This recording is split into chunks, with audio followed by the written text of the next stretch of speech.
Good morning बच्चों। कक्षा 12 की आज के लेक्चर में आप सभी का स्वागत है। मैं आपकी भौतिक विज्ञान की प्रवक्ता त्रिशा भट्टाचार्य कटरा GGIC से आप सभी का स्वागत करती हूँ। पिछले लेक्चर में हमने अपवहन वेग तथा अपवहन वेग और धारा में संबंध को पढ़ा था। आज हम एक नया टॉपिक लेंगे, वो है आपका धारा घनत्व। आइए टॉपिक की शुरुआत करते हैं और एक प्रश्न मैं आप सभी से पूछती हूँ। ये मेरे पास एक चालक है,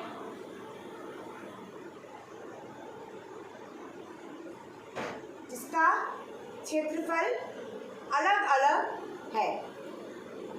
ये है क्षेत्रफल A1, ये है A2, ये है A3।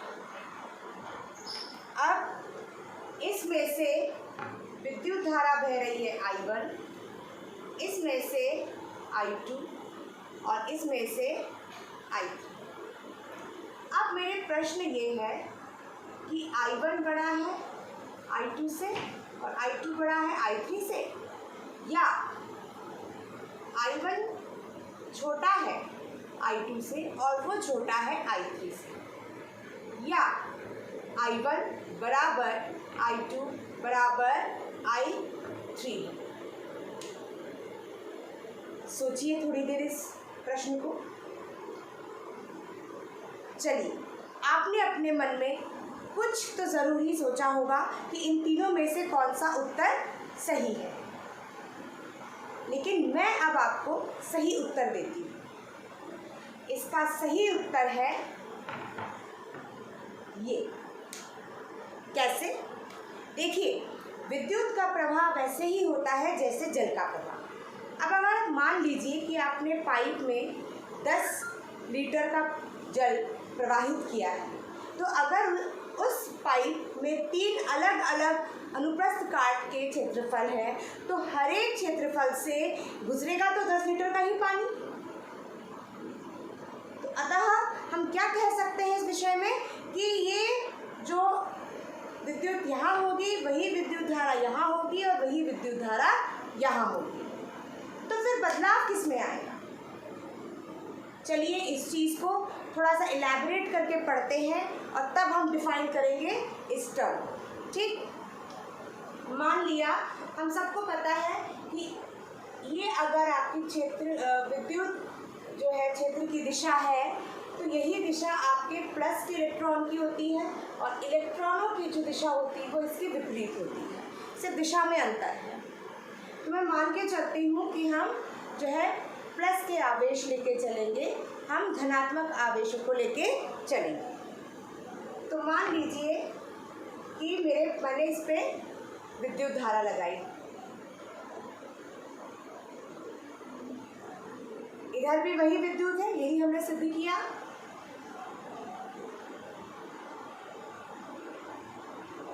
इधर भी वही है।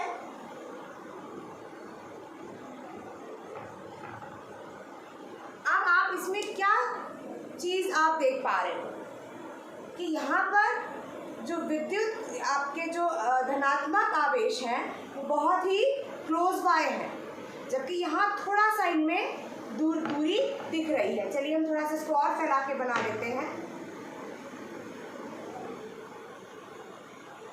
और इसमें तो ये काफ़ी दूर एक दूसरे से दिख रहे हैं।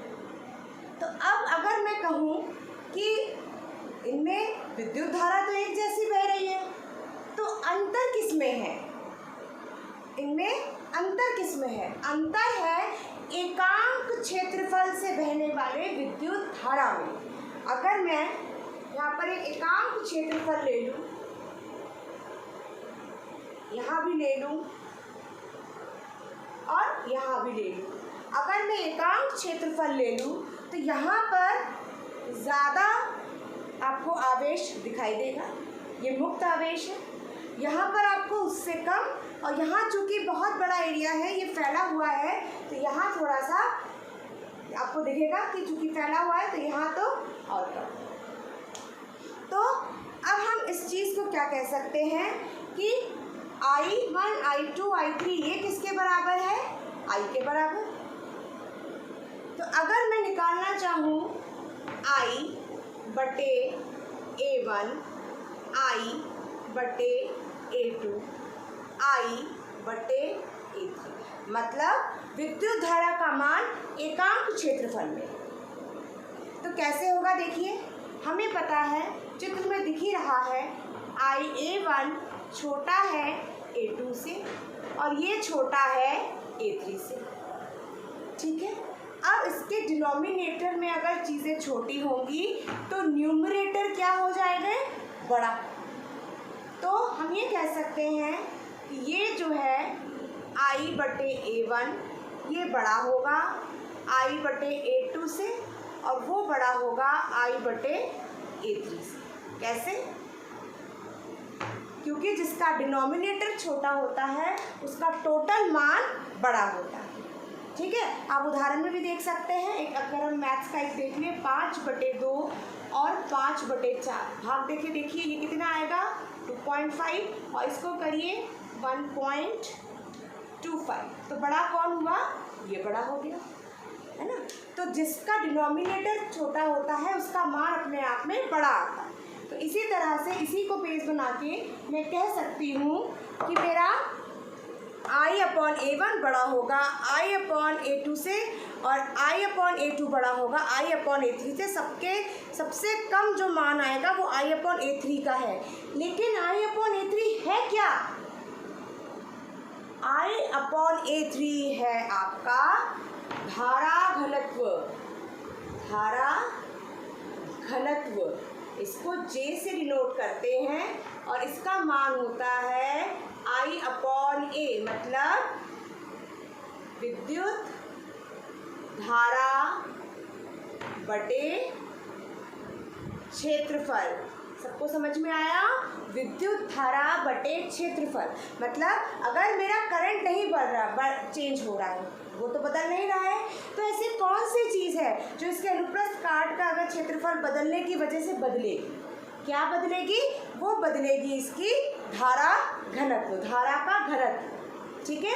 यहाँ धारा घनत्व बहुत ज़्यादा है, देखिए आपको दिख ही रहा है, एकांक क्षेत्रफल में आपको यहाँ ज़्यादा जो है आपको यहाँ पर आवेश चालक दिख रहे हैं, जबकि यहाँ उससे कम है और यहाँ और कम, ठीक है। तो अब हम इसको परिभाषित करें, आइए इसको परिभाषित करें। क्या परिभाषा लिखेंगे,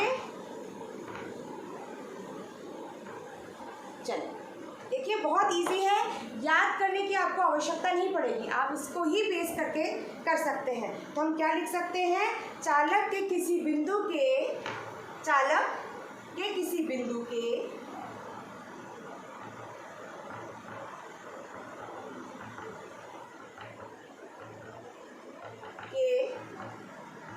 एकांक क्षेत्रफल से गुजरने वाली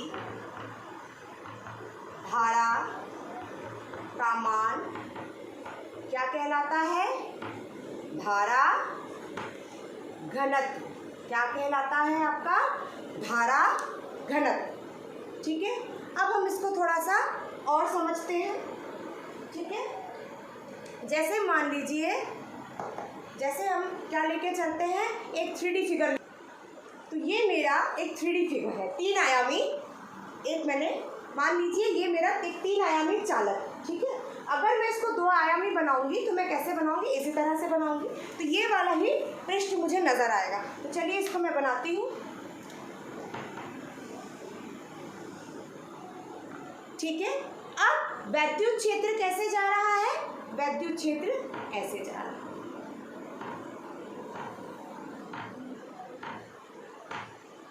ठीक है, वैद्युत क्षेत्र ऐसे जा रहा है।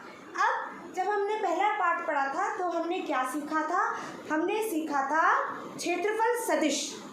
याद कीजिए, गॉस का थ्योरम जब हमने किया था तो शुरुआत में ही हमने एक टर्म सीखी थी, क्षेत्रफल सदिश। क्षेत्रफल सदिश क्या होता है कि किसी भी क्षेत्रफल के लंबवत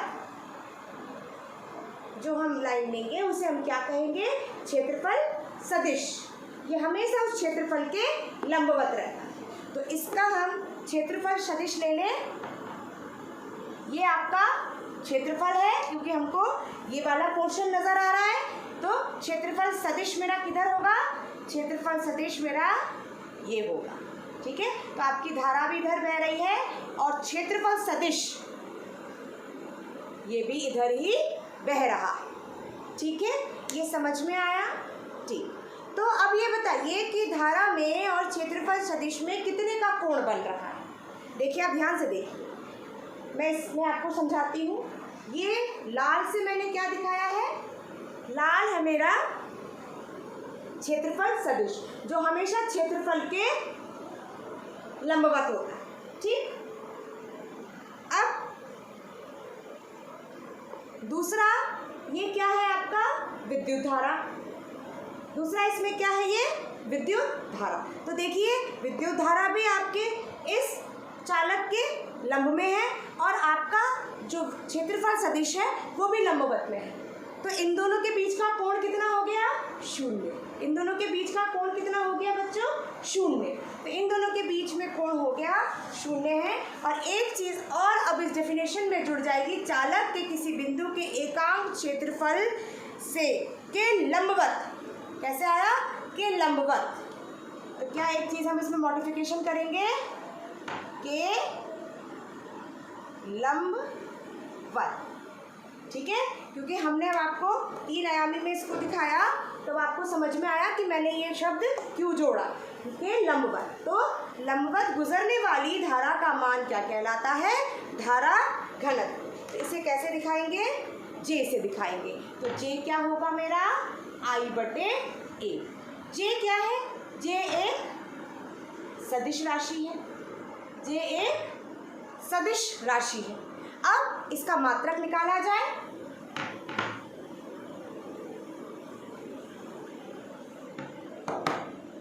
इसका मात्रक क्या होगा, देखिए, विद्युत धारा किसमें नापा जाता है, एम्पियर में, और क्षेत्रफल मीटर स्क्वायर में।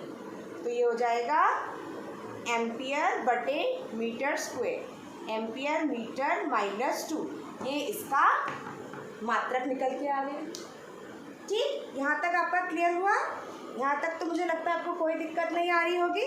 अब इसकी दिशा किधर होगी, जिस दिशा में आपकी धारा बह रही है। भाई दोनों की दिशा इसी तरफ है तो जे की भी दिशा यही होगी। ठीक, यहाँ तक समझ में आया। अब हम बात करते हैं,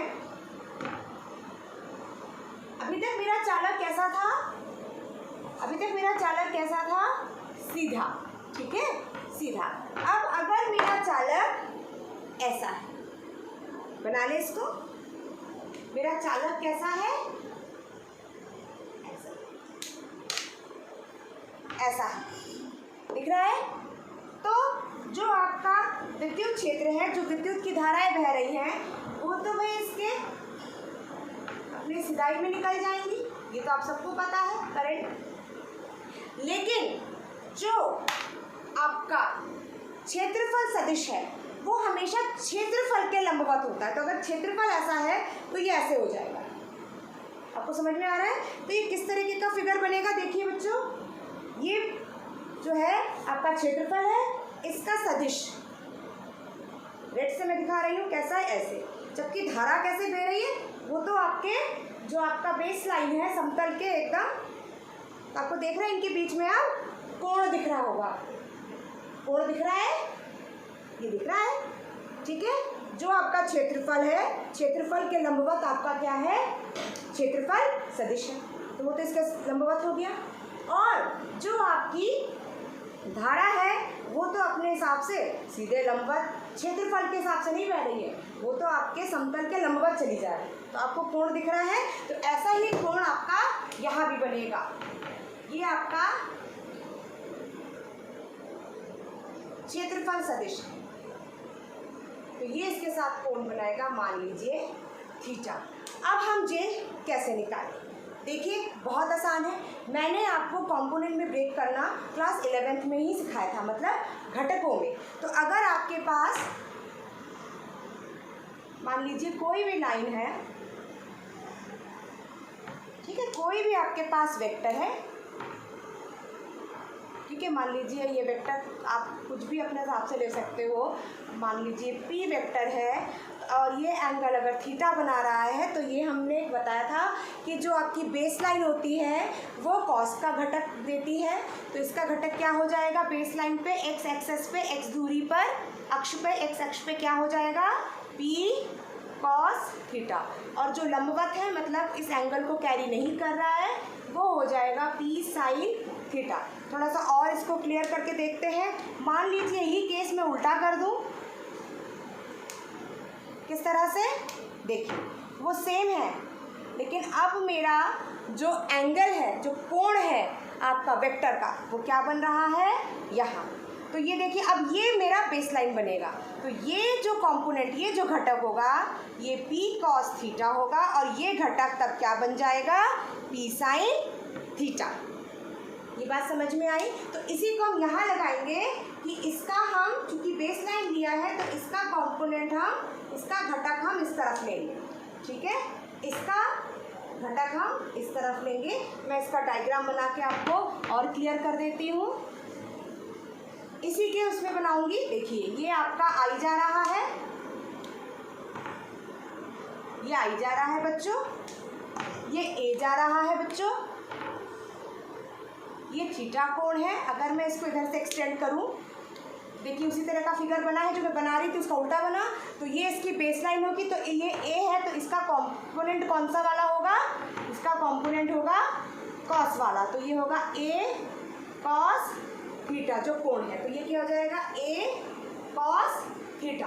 अब मैं कौन सा कंपोनेंट इस्तेमाल करूंगी बच्चों, अब मैं ये कॉस कंपोनेंट इस्तेमाल करूंगी, तो मेरा जे क्या होगा, जे होगा आई बटे ए कॉस थीटा। ये बात समझ में आई, आई बटे ए कॉस थीटा, ठीक है। अगर मैं इसको इस तरफ ले जाऊं तो आई मेरा कितना होगा, आई होगा जे ए कॉस थीटा, आई मेरा कितना होगा, जे ए कॉस थीटा। अब इसको याद करिए, जब हमने वेक्टर्स पढ़े थे, सदिश और अदिश राशियाँ कक्षा 11 में पढ़ी थी, तो कॉस किसका होता है, डॉट प्रोडक्ट का, डॉट मतलब अदिश गुणनफल, दो सदिशों का अदिश गुणनफल। तो ये क्या हो जाएगा, आई बराबर जे डॉट ए, ये क्या बन जाएगा बच्चों, आई बराबर कॉस कंपोनेंट है तो आई बराबर जे डॉट ए।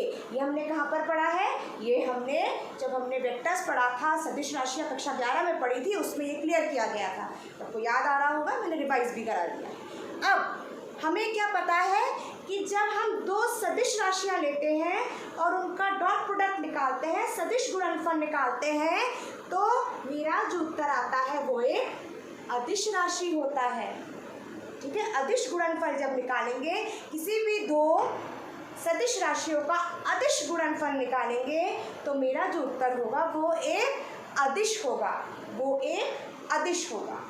क्लियर है। तो यही चीज़ जब हमने अपना पाठ शुरू किया था तो मैंने आपको प्रैक्टिकली बताया था कि विद्युत धारा क्यों अदिश होती है, और आज हमने मैथमेटिकली भी इसको प्रूफ कर लिया कि विद्युत धारा क्यों एक अदिश राशि है, जबकि दो सदिश राशियों को लेकर ये बन रही है।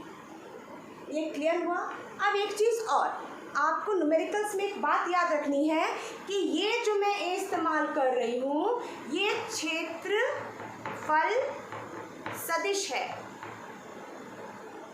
तो अगर आपके क्षेत्रफल सदिश की बात आ रही है और आपका कंडक्टर ऐसे है, चालक ऐसे है, तो आप देख रहे हो कि अगर हम क्षेत्रफल सदिश की बात कर रहे हैं तो उस कंडीशन में जैसे मैंने दिखाया, आपका विद्युत धारा और क्षेत्रफल सदिश ये समांतर है, ठीक है। लेकिन अगर प्रश्न में ये आ जाए कि आपका विद्युत धारा और क्षेत्रफल, तब हमें उनके बीच का कोण क्या लेना पड़ेगा, 90 का, क्योंकि क्षेत्रफल तो देखिए ऐसे है, तब इनके बीच में शून्य का कोण नहीं होगा, तब इनके बीच में 90 का कोण होगा। तो प्रश्न को आपको बहुत ध्यान से पढ़ना है, हम न्यूमेरिकल्स करेंगे आगे, लेकिन इसको एकदम अच्छे से समझ लीजिए कि ये जो ए है ये क्षेत्रफल सदिश है। क्षेत्रफल सदिश हमेशा क्षेत्रफल के लंबवत चलता है। ये बात क्लियर हो गई? चलो, तो ये मेरा क्या बन गया, ये मेरा जो है एक धारा घनत्व को मैंने इसमें इस फॉर्म में ले लिया कि अगर वो सीधा है तब किस तरह से उसका वैल्यू निकलेगी, और अगर वो एक कोण पे है स्थिर, आपके जो विद्युत धारा बह रही है, तब उसमें हम किस तरह से उसका धारा घनत्व निकालेंगे। ठीक है। अब दूसरी चीज़ क्या है कि अगर छोटे से एरिया में हम काम करेंगे तो हम संकलन का इस्तेमाल करते हैं, ये आप सब जानते हैं, ये हमने पहले भी आपको बताया है। तो इस तरह से आप उसको लेकर और पूरे क्षेत्रफल के लिए इंटीग्रेट करके संकलन करके भी निकाल सकते हैं। तो ये डिफरेंट फॉर्म्स है धारा घनत्व का, धारा का घनत्व। ठीक है। अब हम कुछ छोटे छोटे टॉपिक इसके साथ हैं जो कि न्यूमेरिकल में बहुत काम आते हैं, उन टॉपिक्स को आज डिस्कस करते हैं।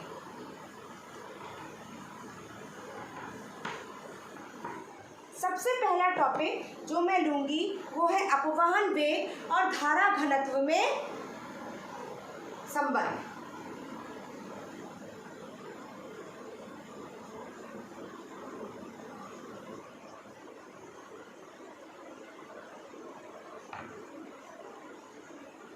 धारा, ठीक है, इसके लिए हम कौन सा फॉर्मूला करेंगे यूज? I = NE/AVD।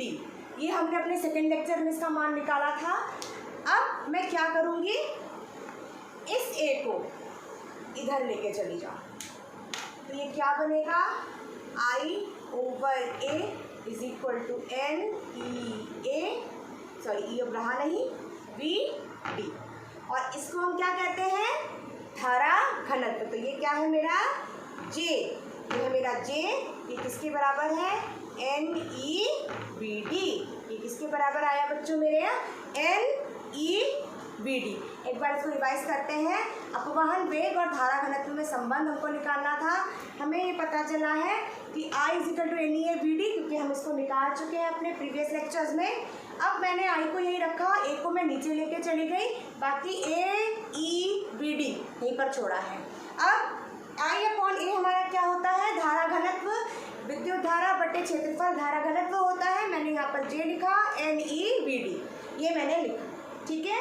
एक ये सूत्र हमारे न्यूमेरिकल्स में, अंकित प्रश्नों में काम आते हैं। दूसरा जो टर्म हम डिफाइन करेंगे वो है गतिशीलता। ठीक है, वो है गतिशीलता, इसको मोबिलिटी भी कहते हैं। मोबिलिटी क्या होती है, अपवहन वेग तथा विद्युत क्षेत्र में संबंध। ठीक है, अपवहन वेग तथा विद्युत क्षेत्र का अनुपात कह सकते हैं।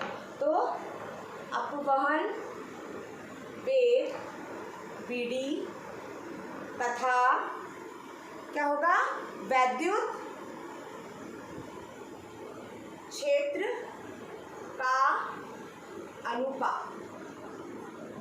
इसके लिए जब हमने पहला लेक्चर अपना विद्युत धारा का शुरू किया था तो VD का एक सूत्र हमने वहाँ भी निकाला था। वो क्या था बच्चों, VD =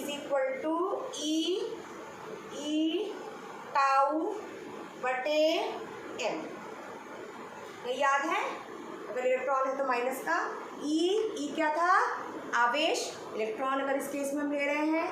E क्या है, कैपिटल वाला, विद्युत क्षेत्र। टाउ क्या है आपका, शांतिकाल। क्या है, शांतिकाल। शांतिकाल क्या था कि जब आपके इलेक्ट्रॉन एक इसमें चलना शुरू करते हैं तो टकराते हैं, तो दो टकराव के बीच में जो समय है, जो इलेक्ट्रॉन के दो टकराव के बीच का समय है, उसको शांतिकाल कहते हैं। ये हमने अपने फर्स्ट लेक्चर में पढ़ा है, तो वहाँ पर अगर आप उस वीडियो को देखें तो आपको वो चीज़ एकदम क्लियर हो जाएगी। और अगर आपने पहले वो वीडियो देखा है तो उसमें मुझे लगता है इसमें आपको टाउ में कोई डाउट नहीं होना चाहिए। इसे रिलैक्सेशन टाइम हिंदी में कहते हैं। M क्या है, उसका द्रव्यमान। ठीक है, तो मुझे क्या निकालना है, अपवहन वेग तथा विद्युत क्षेत्र का अनुपात। तो मैं वैद्युत क्षेत्र को किधर लेके चली जाऊंगी बच्चों, इधर। तो मेरा VD बटे E क्या होगा, माइनस E टाउ बटे M। मुझे क्या मिला, E अगर प्लस है तो इसको हटाए थे, क्योंकि इलेक्ट्रॉन और प्रोटॉन में अगर ये जनरल में करना चाहूँ तो ये मेरा मोबिलिटी हो गई। मोबिलिटी को शो करते हैं किस साइन से, मोबिलिटी का साइन है म्यू, मोबिलिटी का साइन है म्यू। इसको हम किससे डिनोट करेंगे, म्यू से।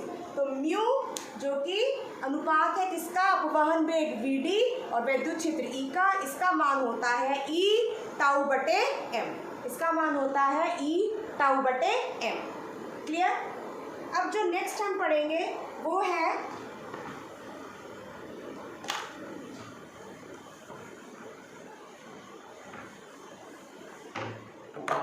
आपका विभवांतर तथा अपवहन वेग में संबंध।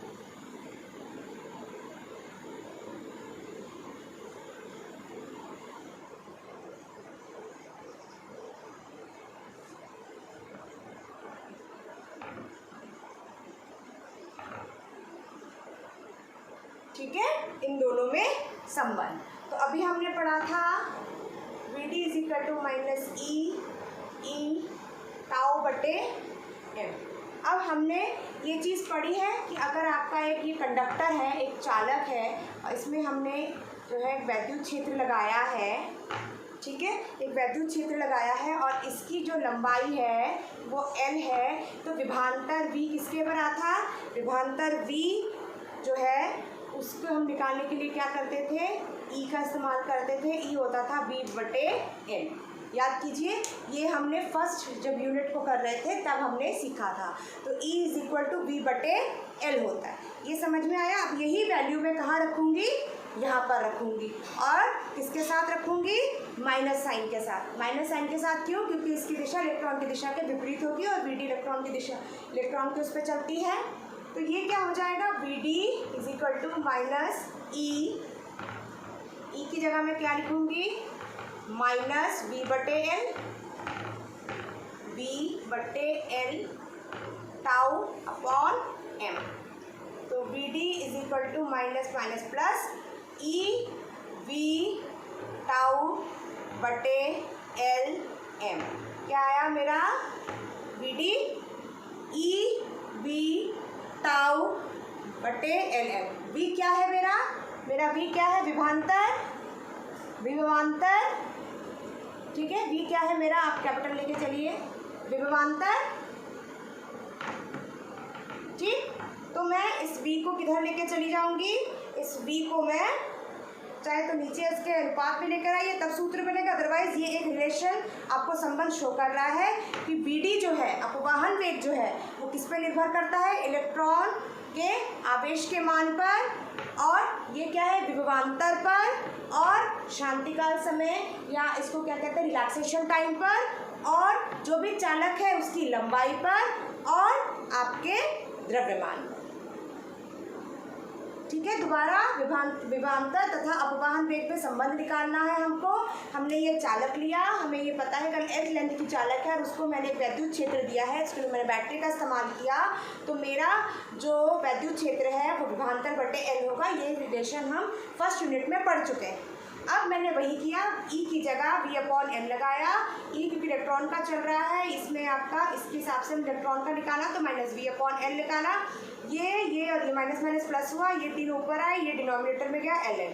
VD क्या है मेरा, विभवांतर, E क्या है आपका इलेक्ट्रॉन का मान, V क्या है आपका विभवांतर, ये है आपका अपवहन वेग, यह है विभवांतर, टाउ है रिलैक्सेशन टाइम या शांतिकाल, L क्या है आपकी चालक की लंबाई, और M क्या है उसका द्रव्यमान। इसी के साथ आज का लेक्चर कंप्लीट होता है। इससे रिलेटेड असाइनमेंट आपको ग्रुप में पोस्ट कर दिया जाएगा। आप कार्य को पूरा करें, और अगर कोई भी डाउट हो तो ग्रुप में या कॉल करके आप मुझसे पूछ सकते हैं। धन्यवाद।